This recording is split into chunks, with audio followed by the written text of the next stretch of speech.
Hello, my name is Peter Bernardi from Christopher Cardozo Fine Art. As you may already know, we are the preeminent source of vintage and contemporary fine art prints by Edward S. Curtis. Today we're going to be looking at the three types of paper that Curtis chose to use in his North American Indian set of books. Our goal is to provide you with the information you'll need to determine your preferences as a new or experienced collector of Curtis's work. Let's get started. Each paper has distinct characteristics, so this may help you decide your preference when collecting Curtis's work. These are the three papers, the three different types here. This is the Dutch Van Gelder paper. This is a Japanese vellum paper. And this is the Japanese Gampi tissue paper. Before we get into the characteristics of each type of paper, I just wanted to touch on a few characteristics that you'll see generally in Curtis's photogravures. I'm going to turn off one of the lights here so you get a better idea of what I'm talking about. On a lot of Curtis's prints, the left margin will show evidence of it being bound into a book. And that's what you're seeing here. There's small holes along this margin from the thread that was used to bind the sheet into the book, and there's also typically just a very small amount of adhesive on this edge here that was also used to facilitate the binding process. You won't always find this on Curtis's prints. Sometimes people will trim this off, so you might notice a difference in the margins here. And other times the page had never been bound into a book. Another distinct characteristic of Curtis's photogravures is what you can see here around the image, which is a plate mark. As you may know, the photogravure process involves inking a copper plate that's then placed in contact with the sheet of paper and run through a press at very high pressure. And in doing that, the edge of the copper plate leaves a very distinct impression in the paper. And that's what you're seeing here. So that's just another indication that this is a vintage photogravure from Curtis's set of books. This is a handmade paper, and you can see that one of the indications of that is the decal along this edge and the bottom edge. Again, I'm going to turn this light back on. This is the paper known as the Dutch Van Gelder. It was made at a paper mill in Holland that dates back to the 1600s. And it's a handmade sheet. I'm going to turn this light off again. It has a very fine eggshell textured surface, and it's typically off-white in color and provides a very pleasing surface to render Curtis's images in photogravure. This is also the paper that is most common that you'll find. This is the Japanese vellum paper. Also, again, this is another handmade paper.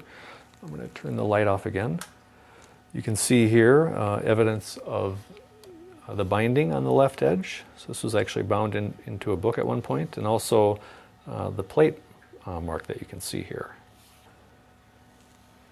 So this paper is known for its hard surface, which results in very finely resolving the images, and it's also off-white in color. So again, it's a very pleasing paper with a nice resolution to render the photogravures in.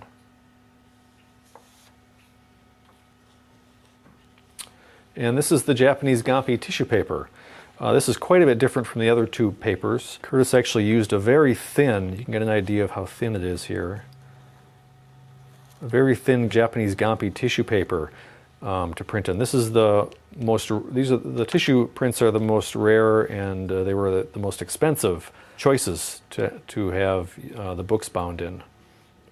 So the tissue is actually run through a press just like the other two, but then it's trimmed down and mounted onto a larger sheet of the Van Gelder paper. Again, you can see here evidence of the binding on the left edge here. You generally will not see a plate mark with these because this sheet wasn't actually run through the press. It was the tissue that was run through the press. So one of the distinctive characteristics about these prints is that because the tissue paper is translucent, the light actually travels through the print and reflects off the backing. So they're really noted for their subtlety and luminosity, just generally. And they're very, very pleasing way to experience a photogravure. There's a few other things that I'd like to mention. The sheet size of an untrimmed volume print is 12.5 by 9.5. And then the image size is roughly 7.5 tall by 5.5 wide. And the short dimension varies depending on how the image is cropped. And also, this is the Japanese vellum. The Japanese vellum paper is extremely resistant to environmental degradation and contamination, which means, not typically, but sometimes these have been stored in a humid, hot environment for an extended period. When that happens, you'll sometimes get what's called foxing, which is the type of mold that can start growing in the paper fibers. And it looks like brown or dark gray splotches that you'll find throughout the paper. So the Van Gelder paper is susceptible to that, and so is the tissue paper, which is actually mounted on the tissue prints, which is mounted on this Van Gelder sheet. But the vellum is really resistant to that, so it very, very rarely needs conservation. The procedure to conserve, to eliminate the foxing is relatively simple, not too complicated, and it works very well. But again, the vellum paper is really resistant to that, so it rarely needs conservation. So while 98% of the 1,500 plus photogravures that are bound into the books use a deep brown sepia hued ink to render the images, there are actually 34 images that were hand-colored. And here's an example of one. This is actually a tissue print that's been hand-colored.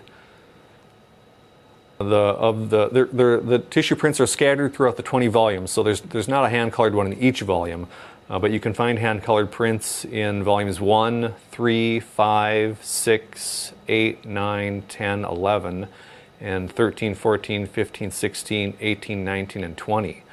And given that they only comprise about 2% of each bound set, generally they're pretty rare, so they're kind of hard to come across.